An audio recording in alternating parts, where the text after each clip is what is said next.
Hello students, अभी हम कर रहे हैं एक्सरसाइज 14.4 क्लास 9। इसमें हम क्या पढ़ने वाले हैं? केंद्रीय प्रवृत्ति का माप, मेजर ऑफ सेंट्रल टेंडेंसी। इसमें तीन आपके हैं, तीन पार्ट हैं इसके। पहला है माध्य, मीन, माध्यक, मीडियन और बहुलक। ये तीन इसके सेंट्रल प्रवृत्ति के माप होते हैं, तीन होते हैं मेजर्स ऑफ सेंट्रल टेंडेंसी। सबसे इनको एक अलग अलग करके जानते हैं क्या होते हैं ये। सबसे पहले है माध्य, मीन। मीन क्या होता है? मीन होता है एवरेज। अब तक आप एवरेज पढ़ते थे, उसका नया नाम है मीन।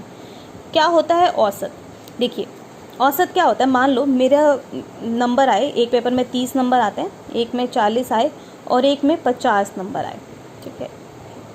फिर एक में 60 आए सपोज, एक में 70 आए।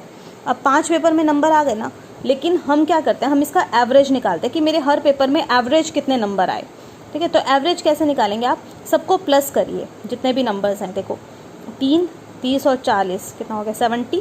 7 5 12, 6 18 और 7 25, तो ये हो गया 250। अपोन में क्या करेंगे, जितने नंबर हैं सारे, कितने, 1 2 3 4 5 सब्जेक्ट के नंबर है, इससे डिवाइड कर दीजिए तो कितना आ गया? 50। तो ये 50 क्या होगा? औसत होगा। औसत होता क्या है? एवरेज क्या होता है? जैसे यहाँ पे 50 है, यहाँ 50 से 10 नंबर ज़्यादा है, यहाँ 50 से 20 नंबर ज़्यादा है, तो ये 10 नंबर हमने इसको दे दिए तो ये भी 50 बन गया, ये 20 नंबर इसको दे दिए तो ये भी 50 बन गया। तो एक्चुअली क्या है, मेरे हर सब्जेक्ट में एवरेज कितने नंबर है? 50 नंबर है, ठीक है। तो जैसे आप परसेंटेज निकालते हैं ना, तो ये उसी तरह से है कि आपके एक्चुअली कितने हैं, सब सब्जेक्ट्स को मिलाएं तो 50 नंबर है, तो ये आपका एवरेज होता है, ठीक है। तो इसका फॉर्मूला क्या है? माध्य निकालने का फॉर्मूला है, ये आपको फॉर्मूला याद करना है। माध्य का फॉर्मूला है सभी प्रेक्षणों का योग, जितना भी डाटा दे रखा है उसका टोटल करना है, योग करना है, अपोन में प्रेक्षणों की कुल संख्या 1 2 3 4 5 ऐसे काउंट करने, कितने प्रेक्षण हैं उनकी संख्या लिखनी है, ठीक है। इंग्लिश में लिखेंगे sum of all observations upon number of observation, ठीक है। तो क्या फॉर्मूला है? Sum of all observations upon number of observation. जब आप क्वेश्चन करेंगे तो आपको समझ आएगा कैसे होता है ये। और एक फॉर्मूला और है, sigma XI FI upon sigma FI। ये फॉर्मूला याद कर लीजिए, ये आपका काम आएगा आगे जब हम क्वेश्चन कराएंगे, तो आपको ये समझ में आ जाएगा और भी ज़्यादा। उसके बाद अगला है मीडियन। मीडियन क्या होता है? मीडियन क्या होता है? जैसे हमने, मीडियन क्या है? मीडियन का मतलब है बीच वाली वैल्यू। तो जैसे हमारे पास मान लो कुछ बच्चे हैं, उनके नंबर लिखे 3 4 5 6 7 8, मान लो ये नंबर्स हैं कुछ बच्चों के, ठीक है। तो हम क्या करते हैं, हमें बीच वाली वैल्यू फाइंड आउट करनी होती है। तो बीच वाली वैल्यू के लिए क्या करना होता है? आपने पहले इनको अरेंज किया असेंडिंग ऑर्डर में, ठीक है, आरोही क्रम में अरेंज करो। एक यहाँ से काटो, एक यहाँ से काट दो, एक यहाँ से काटा, एक यहाँ से, एक यहाँ से काटा, एक यहाँ से, तो ये जो बचेगा ये क्या हो गई? बीच वाली वैल्यू हो गई, ये आपका माध्यक हो गया, ये आपका मीडियन हो गया। अगर मान लो ये एक डिजिट ज़्यादा होती, देखो 4 5 6 7 8 9 10, अब एक यहाँ से काटा, एक यहाँ से, एक यहाँ से काटा, एक यहाँ से, एक यहाँ से काटो। अब ये तो अगर मैं इनको भी काट दूंगी तो सारे कट जाएंगे। तो बीच वाली वैल्यू क्या होगी? जो दो बीच के नंबर बचे हैं ना, इन दोनों को प्लस कीजिए और डिवाइड कर दीजिए 2 से। 6 और 6 12 और एक 13/2, तो ये आ गया 6.5। तो इन दोनों के जो बीच की वैल्यू है 6.5, इस केस में वो आपका माध्यक होगा, ठीक है। और इसका तरीका कैसे है, निकालना कैसे है, इसका फॉर्मूला है। फॉर्मूला क्या है? मीडियन क्या होता है?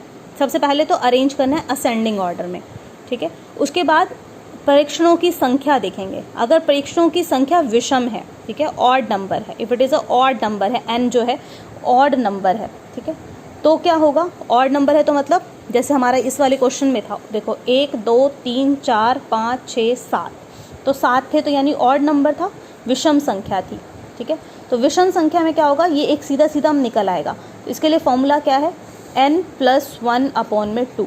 तो 7 में हमने 1 प्लस किया, 8/2, तो कितना आ गया? 8/2 का मतलब हो गया 4। तो चौथा पद, तो 1 2 3 4, तो ये जो चौथा पद होगा ये हमारा क्या हो जाएगा? माध्यक हो जाएगा, ठीक है।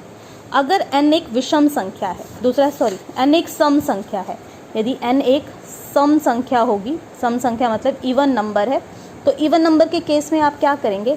आपको क्या करना है? इसका फॉर्मूला है n/2 और n/2 + 1।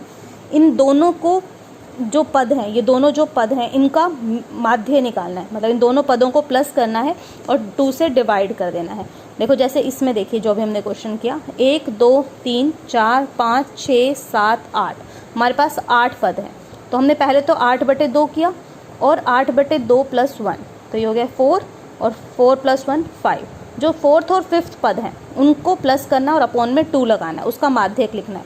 तो 1 2 3 4, तो चौथा पद ये है और 5वां पद ये है, इन दोनों का माध्य निकालना है। और माध्य कैसे निकालते हैं, प्लस करिए दोनों को, अपॉन में 2 ही पद हैं तो 2 से डिवाइड कर दिया, तो ये आपका क्या आ जाएगा, माध्यक आ जाएगा। तो ये फॉर्मूला आपको याद रखना है, ये ज़रूर याद कर लीजिए अच्छे से।